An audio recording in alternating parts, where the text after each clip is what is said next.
The story of the United States of America is not just a tale of a country. It's a saga of rebellion and resilience, of visionaries and revolutionaries, of mistakes made and progress earned. To truly understand the world's most influential modern nation, we must go back, not just to 1776, but to the lands and people who came long before those stars and stripes were ever stitched together. Long before there was a United States, there were civilizations thriving on the North American continent.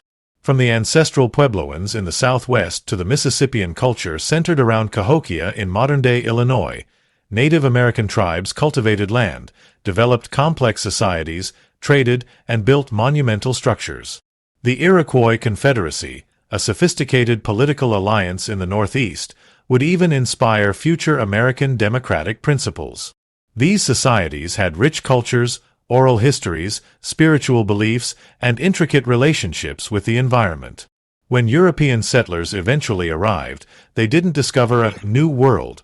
They entered an ancient one already inhabited. The age of exploration brought the first European footprints to the continent. Spanish explorers like Hernando de Soto and French adventurers like Jacques Cartier roamed the Americas, but it was the English who would plant the most enduring seeds. In 1607, the English established Jamestown, Virginia, the first permanent English settlement in North America. The settlers faced starvation, disease, and conflict with native peoples. Still, with the cultivation of tobacco as a cash crop, Jamestown eventually found economic footing. 13 colonies gradually took shape along the eastern seaboard over the next century and a half. These colonies, Massachusetts, Pennsylvania, Georgia, and others, were populated by a mix of fortune seekers, religious refugees, and adventurers. Life in the colonies was tough and uncertain, but the promise of land, freedom, and prosperity drove the colonial experiment forward. Yet, with prosperity came tension. The British Crown, viewing the colonies as an economic engine, imposed taxes and laws designed to keep wealth flowing to the empire. Acts like the Stamp Act of 1765 and the Tea Act of 1773 stirred colonial resentment. The famous Boston Tea Party was not just a protest against tea, it was a dramatic rejection of British economic control. The cry of no taxation without representation echoed from towns to taverns, from colonial assemblies to city streets. The fire of revolution had been lit. By 1775, it was clear. This was more than protest, it was rebellion. The battles of Lexington and Concord marked the beginning of the American Revolutionary War. Ordinary farmers and tradesmen, calling themselves patriots, took up arms against the most powerful military in the world. Under the leadership of George Washington, these ragtag militias grew into an army. It was a war fought not just with muskets and bayonets, but with ideas. Chief among them the belief that government should serve the people.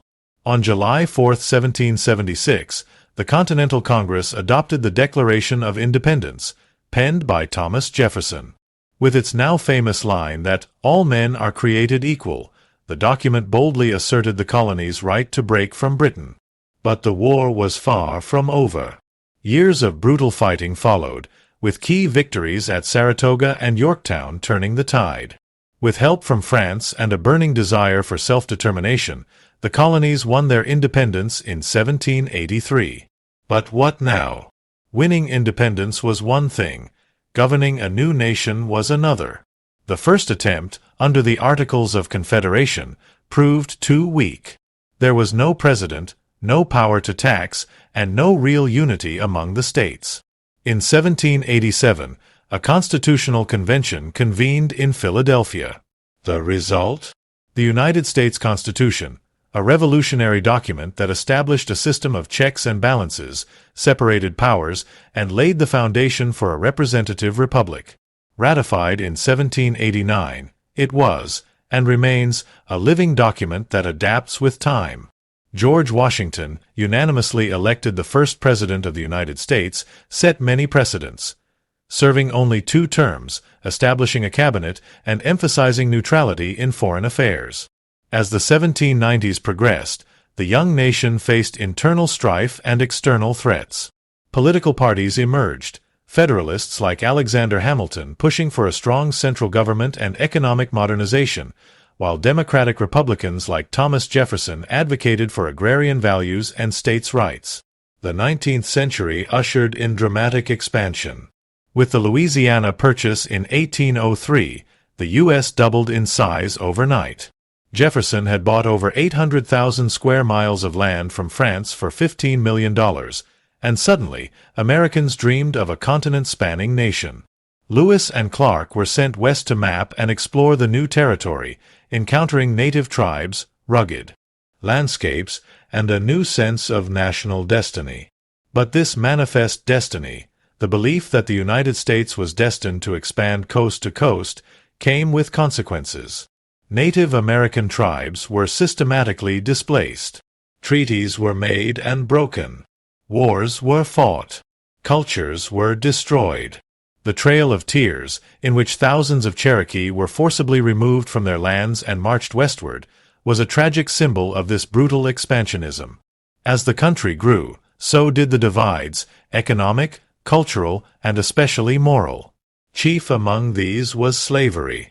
Enslaved Africans had been brought to American shores since the 1600s, and by the 1800s, slavery was deeply embedded in the Southern economy. Cotton plantations relied heavily on slave labor, and the wealth generated was immense. But abolitionist movements in the North, along with uprisings and resistance from the enslaved themselves, made slavery a powder keg issue. The Missouri Compromise of 1820, the Compromise of 1850, and the Kansas-Nebraska Act were attempts to balance free and slave states, but each only delayed the inevitable. The nation was heading toward a reckoning. The election of Abraham Lincoln in 1860, a man opposed to the expansion of slavery, triggered the secession of 11 Southern states. The Confederate States of America was formed, and in 1861, civil war erupted. The Civil War was America's bloodiest conflict. Over 600,000 lives were lost. Brother fought against brother. Cities were razed, economies shattered, and families torn apart. But it was also a war of transformation. With the Emancipation Proclamation in 1863, Lincoln shifted the war's purpose. It wasn't just about preserving the Union, it was about ending slavery. In 1865, the Union prevailed, and the 13th Amendment abolished slavery in the United States. But freedom on paper was not freedom in practice. Reconstruction aimed to rebuild the South and integrate formerly enslaved people into American life, but it was met with fierce resistance. The Ku Klux Klan terrorized black communities, and black codes and later Jim Crow laws institutionalized racial segregation. Progress came slowly and painfully, with generations of struggle still to come. Meanwhile, the Industrial Revolution was transforming the American landscape. Cities swelled with immigrants arriving from Europe, Asia, and beyond. Railroads crisscrossed the continent.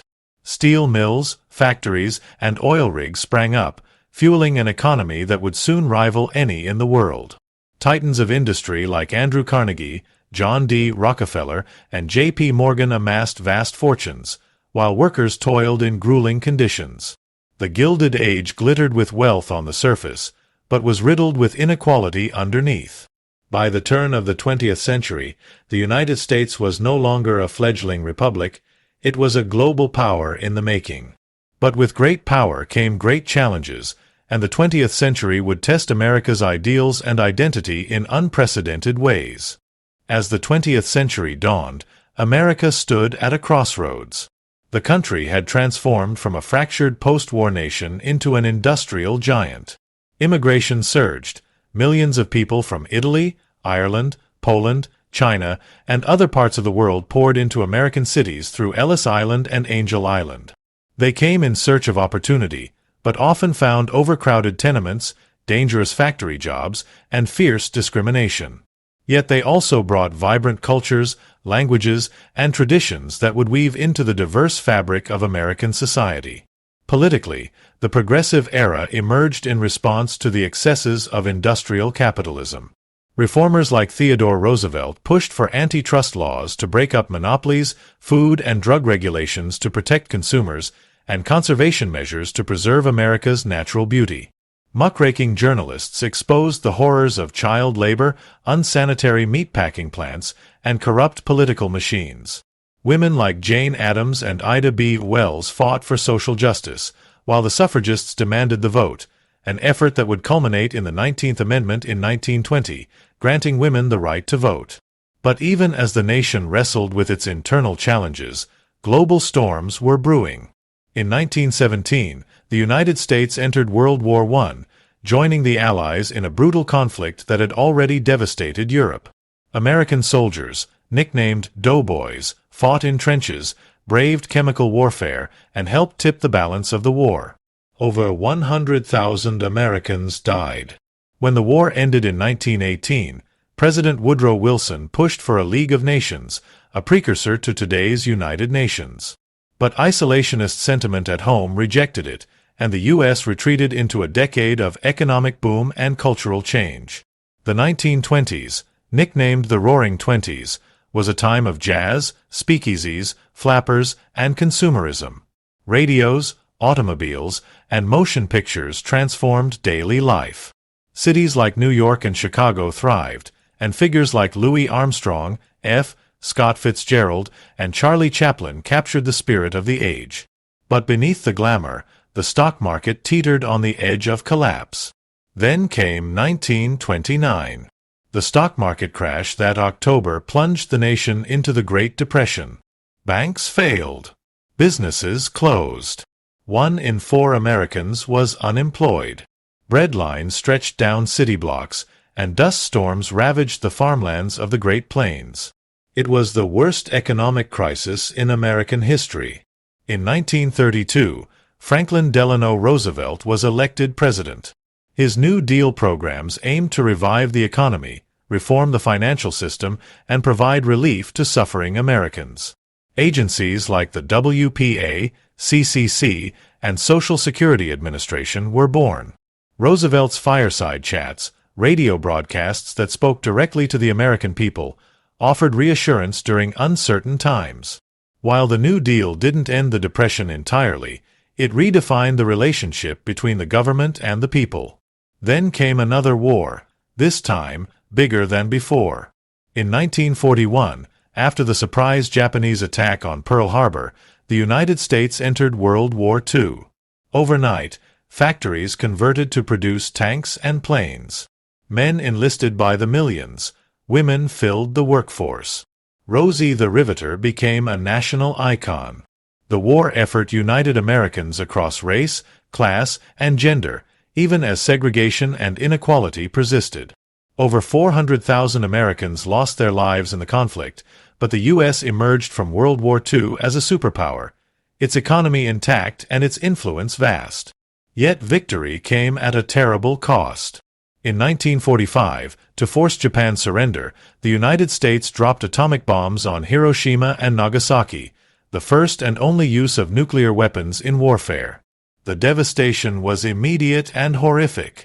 As the war ended, a new era began, the Cold War. The Cold War wasn't fought with bullets, but with ideology, espionage, and proxy wars. The U.S. and the Soviet Union emerged as rival superpowers, each championing its vision for the world, capitalism versus communism. The Truman Doctrine pledged American support to nations resisting communism. NATO was formed as a military alliance. Meanwhile, the Soviet Union solidified control over Eastern Europe behind the metaphorical Iron Curtain. At home, fear of communism led to paranoia and persecution. Senator Joseph McCarthy launched a campaign to root out alleged communists in government and Hollywood. Careers were ruined. Civil liberties were trampled. It was a dark time for American democracy. In 1950, the U.S. found itself in a new war, this time in Korea.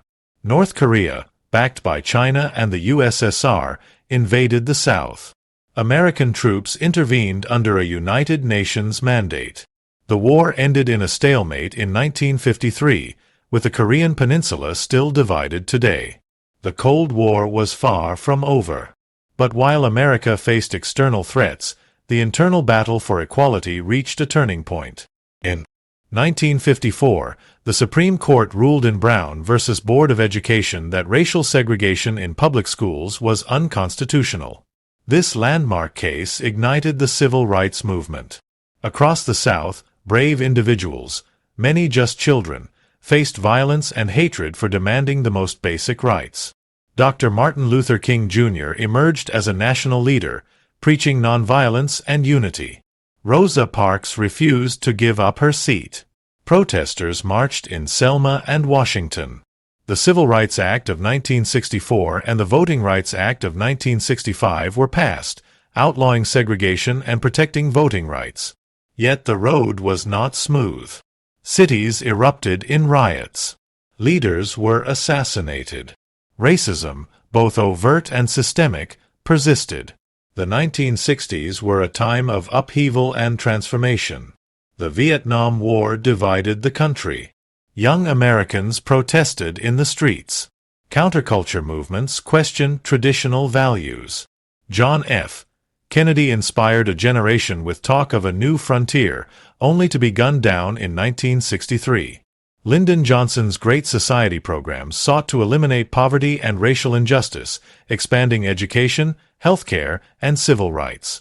Meanwhile, American astronauts reached for the stars. In 1969, the world watched as Neil Armstrong stepped onto the moon.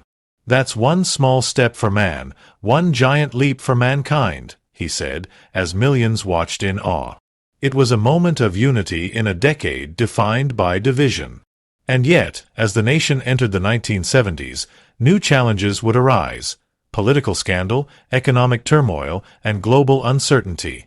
The 1970s began with the high of a moon landing and the hope of progress, but that hope quickly gave way to disillusionment. The Vietnam War dragged on, increasingly unpopular and devastating. Televised images of the Tet Offensive, napalm strikes, and body bags arriving home sparked outrage and anti-war demonstrations across the country. Trust in government began to erode, especially after the Pentagon Papers revealed years of official deception about the war's progress. In 1973, after years of protest, U.S. troops were withdrawn from Vietnam.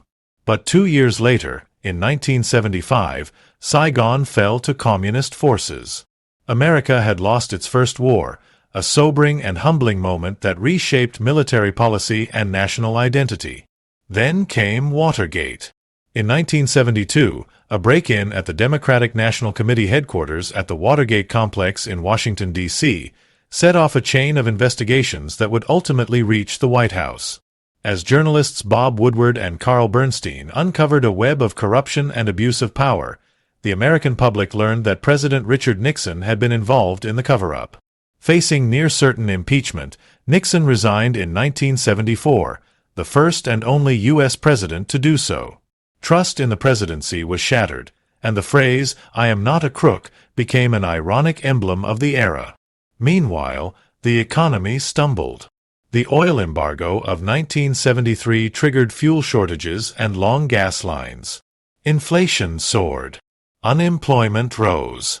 It was a period economists called stagflation, stagnant growth paired with high inflation. For many Americans, the post-war prosperity they had taken for granted seemed to be slipping away. Culturally, however, the country was vibrant and dynamic. The 1970s saw the rise of disco, punk rock, and hip-hop. Movies like Jaws, Star Wars, and Rocky redefined Hollywood. The feminist movement gained momentum, pushing for equal pay, reproductive rights, and a reimagining of traditional gender roles.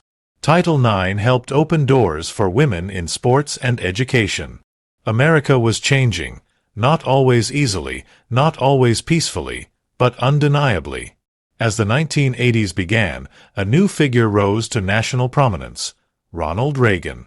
A former actor and governor of California, Reagan was elected president in 1980 with a promise to restore American strength, pride, and prosperity. His economic policy, dubbed Reaganomics, focused on tax cuts, deregulation, and reducing the size of government. Supporters believed it unleashed economic growth. Critics said it widened inequality. Abroad, Reagan took a hardline stance against the Soviet Union, famously calling it the evil empire. The arms race escalated. Billions were spent on defense. But behind the scenes, cracks were forming in the Eastern Bloc. Reagan's diplomacy, combined with internal Soviet pressures and the reforms of Mikhail Gorbachev, helped bring about a dramatic end to the Cold War. In 1989, the Berlin Wall fell. In 1991, the Soviet Union dissolved. The Cold War was over. The United States stood as the world's sole superpower. But the 1980s were also marked by rising social tensions. The AIDS crisis devastated the LGBTQ+ community and exposed government indifference in its early years. The war on drugs, launched in full force under Reagan, led to mass incarceration, disproportionately affecting Black and Latino communities. Crack cocaine ravaged inner cities, and the response emphasized punishment over treatment.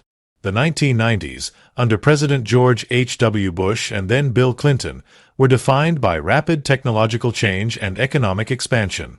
The Persian Gulf War in 1991 showcased America's military dominance, as a coalition swiftly expelled Iraqi forces from Kuwait. At home, the Internet began to reshape everything: communication, commerce, culture. Bill Clinton's presidency was marked by both prosperity and scandal. Unemployment fell, the economy boomed, and the federal budget even posted a surplus. But Clinton's affair with White House intern Monica Lewinsky led to his impeachment by the House of Representatives in 1998. He was acquitted by the Senate and remained in office, but the scandal reflected the growing polarization in American politics.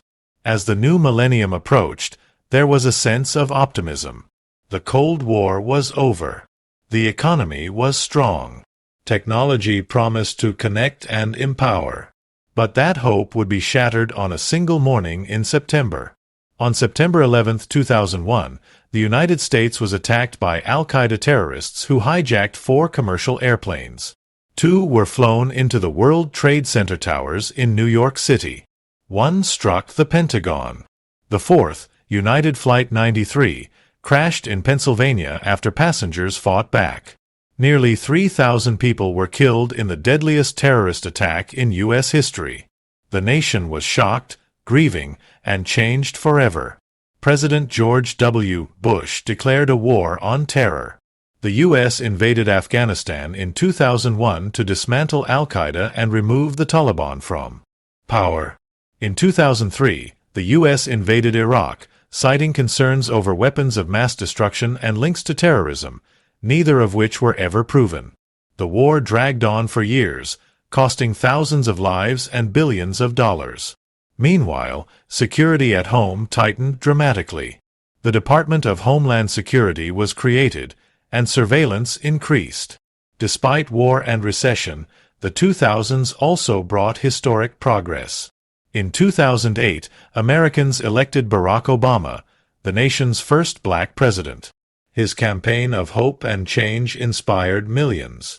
During his presidency, the Affordable Care Act expanded healthcare coverage, and the 2008 financial crisis was met with massive government intervention to stabilize the economy. Yet Obama's tenure also revealed deep divisions over race, healthcare, and the role of government. As the decade closed, the rise of social media transformed how Americans interacted with politics, news, and each other, connecting people but also deepening divisions. The 2010s began with echoes of the past and the stirrings of something new. The Great Recession had left deep scars. Millions had lost their homes, their jobs, their savings. Recovery came slowly, unevenly. While Wall Street rebounded, many working and middle-class Americans felt left behind. The Occupy Wall Street movement erupted in 2011, capturing national attention with its slogan, "We are the 99%. It was a protest against inequality, corporate power, and a system that seemed rigged. At the same time, a wave of technological innovation reshaped daily life. Smartphones, social media, streaming services, and gig economy platforms like Uber and Airbnb became everyday fixtures. People were more connected than ever, but also more surveilled, more divided, more bombarded by information. Social media democratized voices, sparked social movements, and allowed ideas to spread with lightning speed. But it also gave rise to disinformation, online harassment, and political echo chambers. Internationally, the U.S. began drawing down its presence in Iraq, shifting focus to drone warfare and cyber operations. The killing of Osama bin Laden in 2011 was seen as a symbolic end to a dark chapter, but terrorism remained a persistent threat. Domestically, the debate over immigration intensified. Unaccompanied minors at the southern border, debates over the DREAM Act, and fights over border walls exposed deep ideological divides about identity, sovereignty, and compassion. Then, in 2016, came a political earthquake. Donald Trump, a businessman and reality TV star with no prior political experience, won the presidency in a stunning upset. His campaign promised to make America great again, appealing to working-class voters frustrated by globalization, immigration, and a political elite seen as out of touch. Trump's presidency was unlike any before it, marked by constant controversy, bitter partisanship, an unpredictable style, and deep polarization. His administration implemented tax cuts, rolled back regulations, and appointed 3 Supreme Court justices, shifting the court firmly to the right. The final year of Trump's presidency would be one of the most tumultuous in American history. In early 2020, a novel coronavirus began spreading globally. By March, COVID-19 had shut down schools, businesses, and entire cities. Hospitals overflowed. Mask mandates, lockdowns, and vaccine debates became deeply political. Over 1 million Americans would die from the virus. The pandemic tested the resilience of the nation, economically, socially, emotionally. That same year, the murder of George Floyd, an unarmed black man, by a police officer in Minneapolis ignited protests across all 50 states. Millions marched under the banner of Black Lives Matter, demanding racial justice and police reform. It was one of the largest protest movements in U.S. history, echoing the cries of the civil rights era and forcing a national reckoning on race and inequality. The 2020 election became a referendum on leadership during crisis. Amid record voter turnout, Joe Biden defeated Donald Trump. But the transition was anything but smooth. Trump claimed widespread voter fraud without evidence.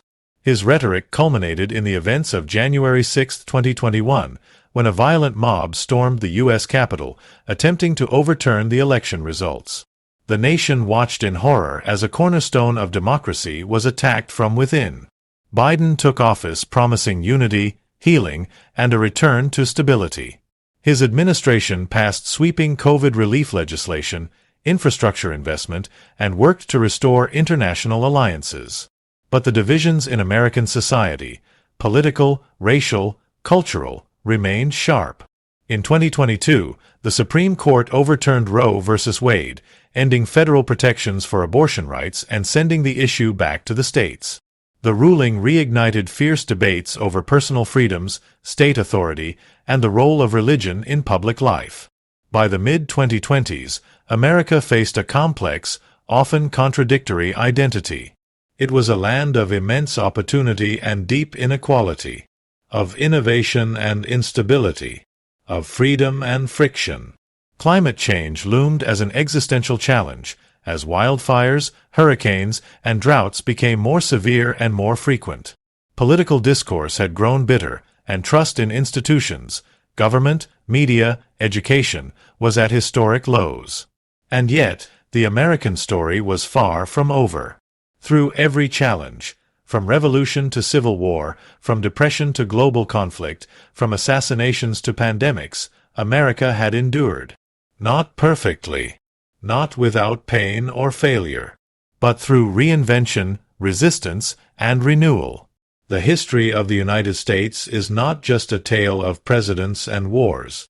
It's the story of millions, immigrants and enslaved people, farmers and factory workers, artists and activists, dreamers and doers, who built, challenged, and reshaped the nation generation by generation. The United States of America is still writing its story. And what comes next will be shaped by the choices, courage, and conscience of its people. Because history is not just about what has happened, but what can happen next.